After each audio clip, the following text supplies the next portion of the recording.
Hello everyone, welcome back to me, your host, Christian Watson. It's good to be with you guys today.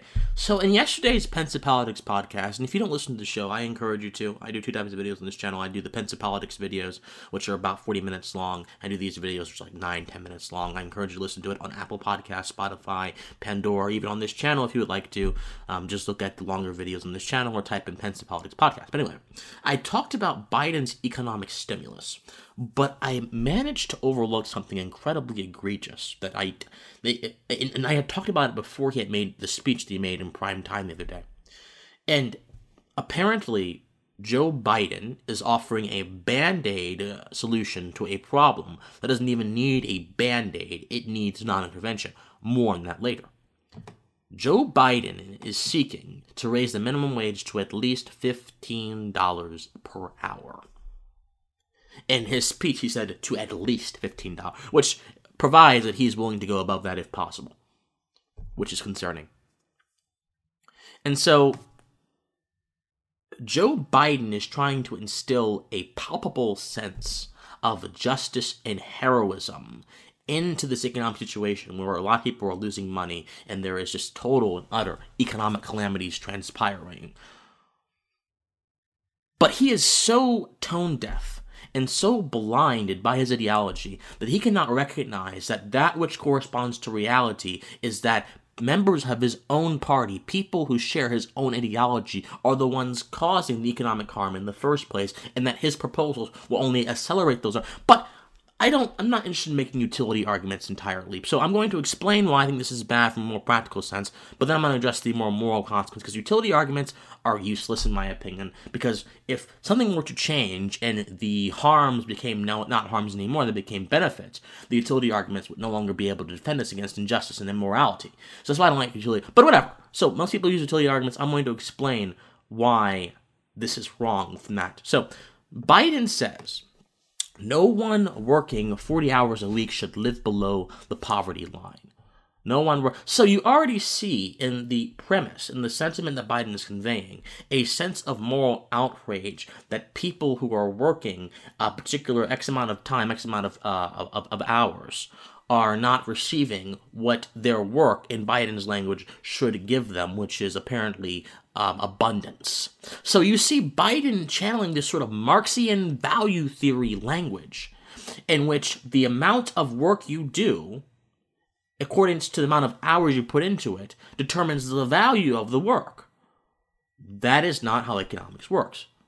I don't care if you put 40 hours of work into something. That does not necessarily guarantee you a status of abundance above the poverty line. So, for example, if you put in 40 hours of work a week as a neurosurgeon, and they do much more than that, by the way, but if you do that, you're going to be living way above the poverty line. You won't even be close to it. You'll be in the stratosphere. You'll be way above in the atmosphere. If you're working 40 hours a week as a Walmart clerk, you may be living below the poverty line. But the amount of hours you work do not necessarily confer a value upon your work. Value, my friends, is ultimately subjective, and in an interacting economy, any value of your work is going to be determined by the person you're selling it to, by the person you're giving your labor to. Marx didn't understand this. Marx approached this idea from a point of outrage and a point of this sort of trying to have this sort of objective metric of value, which says everything about the amount of work you do and nothing about the type of work you do or the kind of skills you need to do that work. And when those two elements are missing, your economic theory is bankrupt and short-sighted.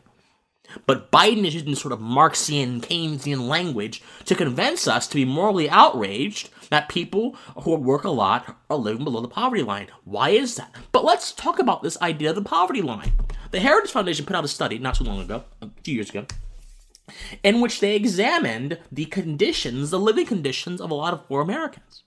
As this article says, air conditioning, cable TV, a car, the average household defined as poor by the government the survey data shows, has a microwave, a washer, and also a dryer, a dishwasher, a coffee maker, and a cordless phone. Half of poor households have a computer. Add to this 2 color TVs and a DVD player, along with a video game system such as an Xbox or PlayStation for those households with children.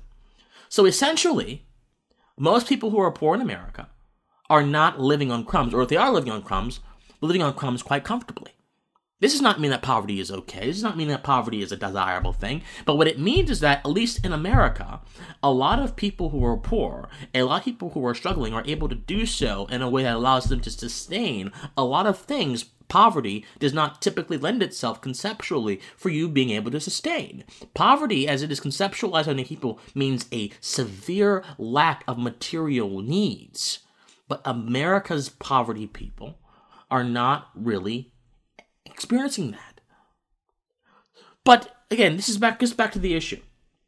Why are Americans suffering so much during the coronavirus pandemic? Is it because of government lockdowns? It's primarily because members of Biden's own party and his ideology are wielding a bludgeon to bash people in with their moral superiority or supposed moral superiority into doing what they want, as opposed to doing what is good for themselves and their own self-interest and their business. For example, a state judge who utilized the utilitarian argument, unfortunately, literally smashed into pieces Cuomo's lockdown plan, because Cuomo's lockdown plan was not locking down things, particular to the hospitalization rates in certain counties. Now, the judge said, yeah, since you're not conforming to the hospitalization rates in your plan is irrational. I would have said, since you're telling people what to do with their property, you're violating rights. It's against the Constitution, and therefore your plan is unjust. But that's just me. I'm not a judge. I'm not a part of the judiciary, so I probably never will be. But that's just me. But anyway, Cuomo's plan just got smashed into pieces because he was putting obtrusive, very restrictive lockdowns on people who who were able to operate the business safely.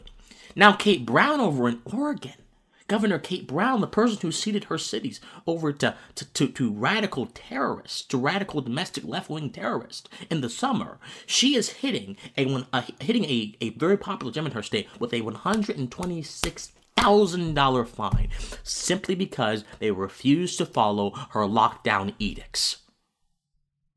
So you have, in so many other states, a same story being replayed over and over and over again. That is why there's so much economic destitution, because things are being locked down forcefully. But Biden doesn't want to address that. Biden wants to pretend that you can wave away the real consequences of reality, the real consequences of lockdowns, with simply dumping money into something. Biden wants to believe you can use some sort of Marxian value theory to wave away the laws of economics and to do something to your arbitrary whim. Biden believes that he is being a hero, but he is actually being a villain by ignoring the very source root affliction of so many economic creators in this country. Their energies are being captured and snuffed out by sanctimonious, pretentious legislators that think they know what's best for them and their customers. That's the problem. But beyond all of that, there's an even more pernicious issue here: the minimum wage. So if we understand how rights operate, if we understand that rights allow us to live morally and responsibly, they enable us to live in a virtuous way, then we can understand exactly why the minimum wage is so pernicious. The minimum wage is essentially an outside actor coming into your property saying, hey, guess what? This is how your property needs to run. This is how it needs to be oriented. And if you don't orient it and run it this way, I'm going to put you in jail. I'm going to fine you. It is an arbitrary imposition upon your freedom, and it is therefore an act of injustice. And acts of injustice are not desirable because your freedom is quite literally the thing that animates your being.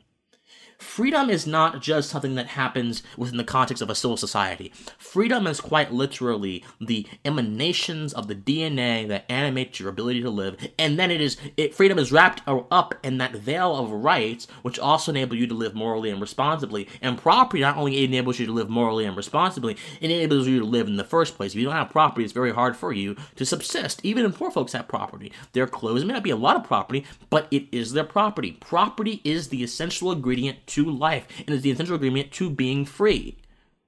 And yet, when you attack those freedoms, when you assail those freedoms, you are quite literally assailing my life. But yet, Joe Biden doesn't see it like that. Joe Biden's ideas do not correspond to reality. They correspond to a utopian, egalitarian vision of how the world should work that does not conform to reality and does not conform to the necessity of preserving the individual's freedom. And that is what the minimum wage represents. It's more than just an economic time bomb.